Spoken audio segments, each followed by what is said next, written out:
Iran should be rich. It has the fourth largest oil reserves on Earth, 157 billion barrels. It has the second largest natural gas reserves. After only Russia, it has 85 million people, a large, educated population. It sits on one of the most strategic pieces of geography in the world, the Persian Gulf, the Strait of Hormuz, through which 1/5 of the world's oil flows. For most of human history, Persia, as it was known, was one of the great civilizations, a center of culture, science, and power. And in the 1970s, Iran was developing fast. Oil wealth was pouring in, the economy was modernizing, the capital, Tehran, was cosmopolitan. A middle class was growing. Women could vote, attend university, and dress as they chose. Iran was not a democracy. The Shah, Mohammad Reza Pahlavi, ruled as an autocrat. His secret police, Savak, were brutal. Wealth was concentrated among elites, and resentment was building. But economically, Iran was advancing. It looked like it might become the next developed country. And then, in 1979, everything changed. A revolution, led by Ayatollah Ruhollah Khomeini, an Islamic cleric who had been exiled by the Shah. Millions of Iranians took to the streets. The Shah fled, and the Islamic Republic of Iran was born. The revolution promised justice, an end to corruption, a government that served the people, not foreign powers or a corrupt monarchy. But 45 years later, Iran is poorer than it was before the revolution. Its currency has collapsed. Its economy is isolated. Its best and brightest have fled. And its people, especially the young, are angry. What happened? How did a revolution that promised prosperity deliver poverty?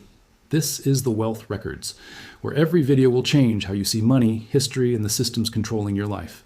If you're new here, hit subscribe and turn on notifications, because what you're about to learn is one of the most dramatic economic collapses of the modern era. And it was not inevitable. It was chosen. Do you think Iran's economic collapse was caused more by the revolution itself or by US sanctions? Drop your take below. To understand how the revolution destroyed Iran's economy, you need to understand what Iran looked like before 1979.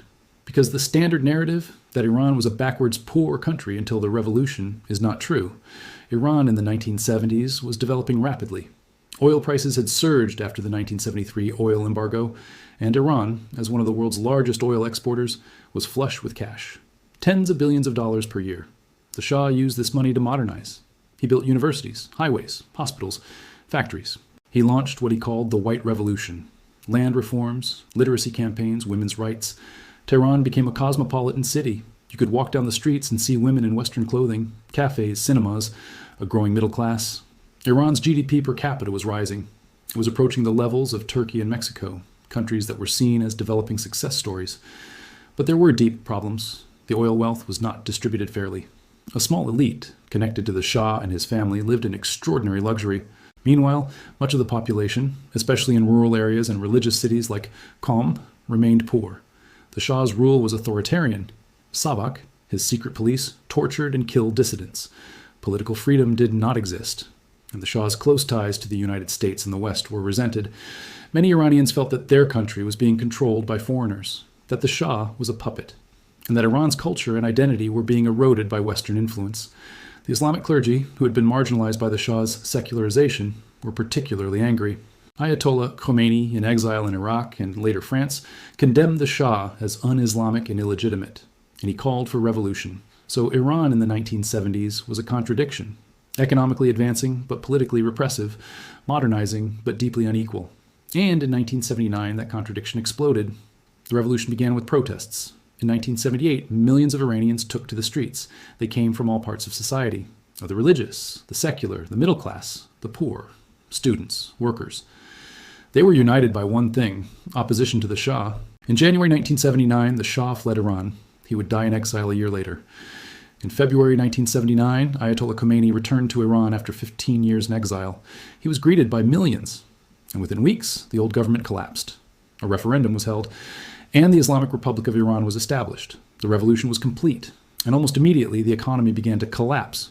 Western companies, which had been major investors in Iran, fled. They could not operate under a theocratic government that was hostile to the West. Foreign investment stopped. No one wanted to put money into a country experiencing a revolution. Capital flight began. Wealthy Iranians, seeing what was coming, moved their money out of the country. Businesses were seized, nationalized, often without compensation. The Revolutionary Guards, a paramilitary force loyal to Khomeini, took control of key industries: oil, ports, construction.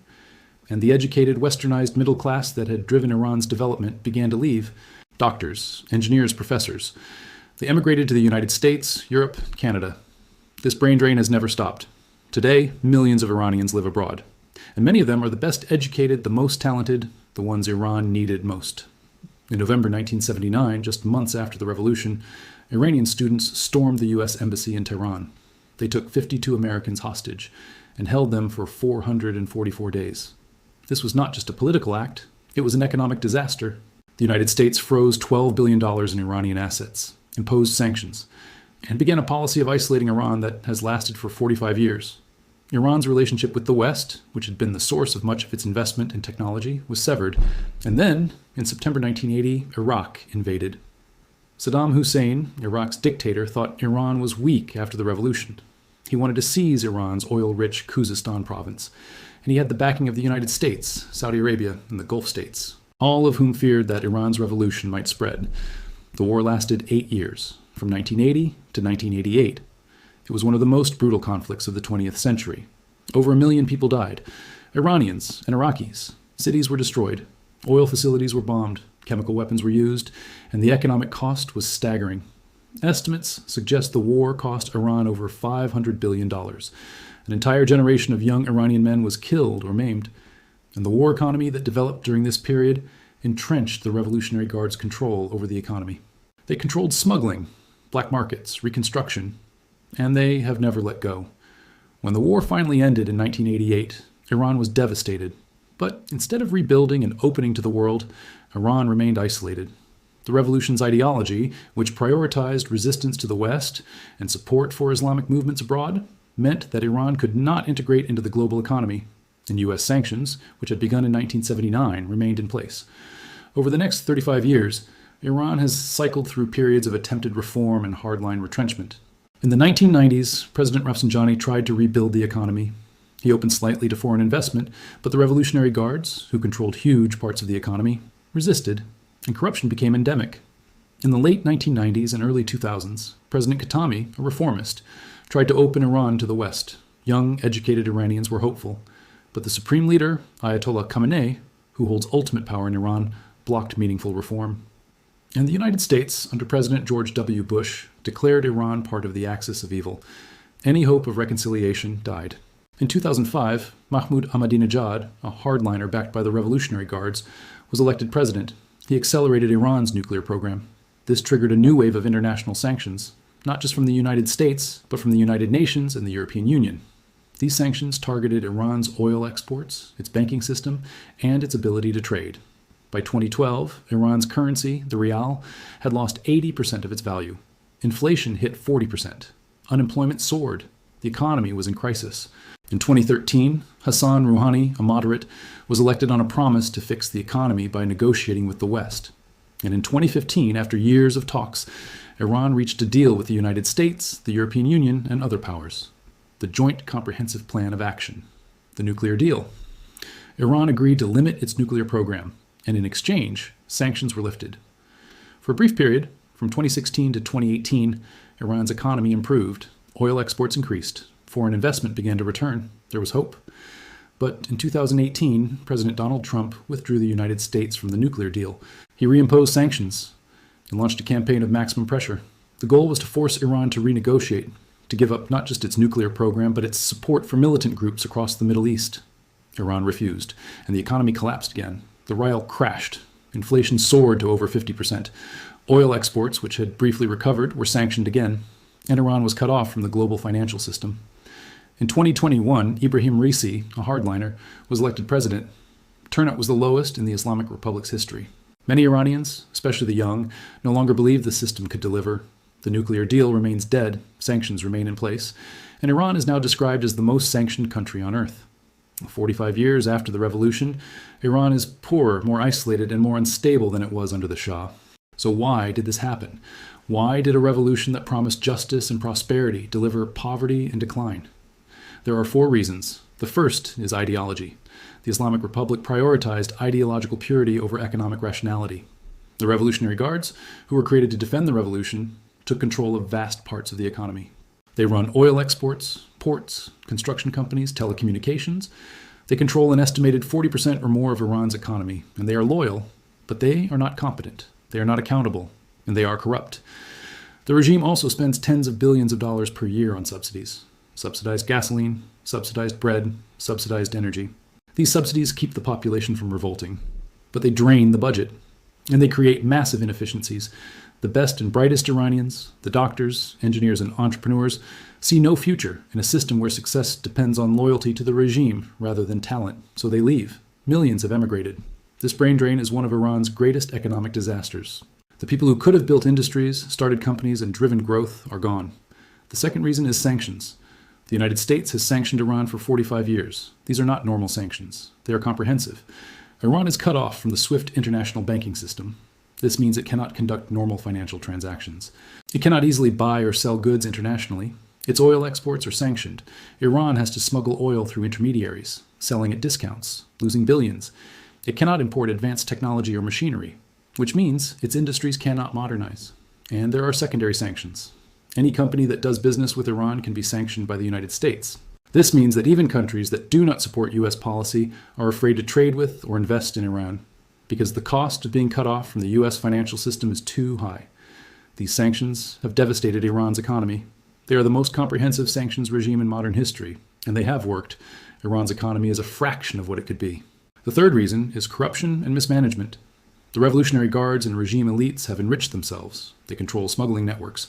They profit from sanctions evasion. They live in luxury while ordinary Iranians struggle. State-owned enterprises are inefficient. They lose money. But they are never reformed because they provide jobs and patronage to regime supporters. The rule of law is weak. Contracts are not enforced. Property rights are insecure. This discourages private investment. And the subsidies, which cost $60 billion or more per year, are unsustainable. But cutting them is politically dangerous because the population relies on them. The regime is trapped. It cannot reform without risking unrest, but it cannot continue without bankrupting itself. The fourth reason is regional proxy wars. Iran spends billions of dollars per year supporting militant groups across the Middle East. Hezbollah in Lebanon, the Assad regime in Syria, the Houthis in Yemen, militias in Iraq, Hamas in Gaza. The regime calls this the axis of resistance, and it justifies it as defending Iran from enemies, particularly Israel and the United States. But the cost is enormous. Estimates suggest Iran has spent tens of billions of dollars supporting Assad alone, money that could have been invested in Iran's infrastructure, education, or healthcare. The regime prioritizes ideology and regional influence over the welfare of its own people. The results of 45 years of this system are clear. Iran's GDP per capita is approximately $5,000. Saudi Arabia's is over $23,000. The UAE's is over $44,000. Turkey's is $10,000. All of these countries have fewer natural resources than Iran, but they are wealthier because they made different choices. The Iranian rial, which traded at 70 rials to the dollar in 1979, now trades at over 500,000 rials to the dollar. The currency has lost over 99% of its value. Inflation is chronic, often 40% or higher. Youth unemployment is over 25%, and protests have become regular. In 2009, millions protested a stolen election. In 2017 and 2019, protests over economic conditions spread across the country. In 2022, the death of Mahsa Amini, a young woman arrested for not wearing her hijab properly, triggered the largest protests in decades. Women and young people chanted, "Woman, life, freedom." The regime responded with violence. Hundreds were killed, thousands arrested. But the discontent remains. Iran also faces an environmental crisis. Lakes are drying up, rivers are depleted, water is running out. This is partly due to climate change, but it is mostly due to mismanagement. The regime has prioritized short-term political needs over long-term sustainability, and the consequences are becoming catastrophic. What could Iran have been if the revolution had never happened? If Iran had stayed integrated with the West? If its oil wealth had been invested in development rather than wasted on war, subsidies, and proxy militias? Iran could be one of the richest countries in the Middle East. With its resources, its population, and its strategic location, Iran's GDP per capita could easily be $20,000 or more, 4 times what it is now. It could be a regional power through economics and innovation, not through militias and proxies, but that is not what happened. The revolution chose ideology over economics. It chose resistance over integration. And 45 years later, the results are undeniable. The revolution destroyed Iran's economy. History doesn't repeat, but if you don't understand it, it will crush you all the same. Iran had everything it needed to be rich. But ideology, isolation, sanctions, and corruption turned potential into poverty. And 45 years later, the decline continues. If this gave you a new perspective, hit subscribe. The Wealth Records. History has the answers. I'll show you where to look.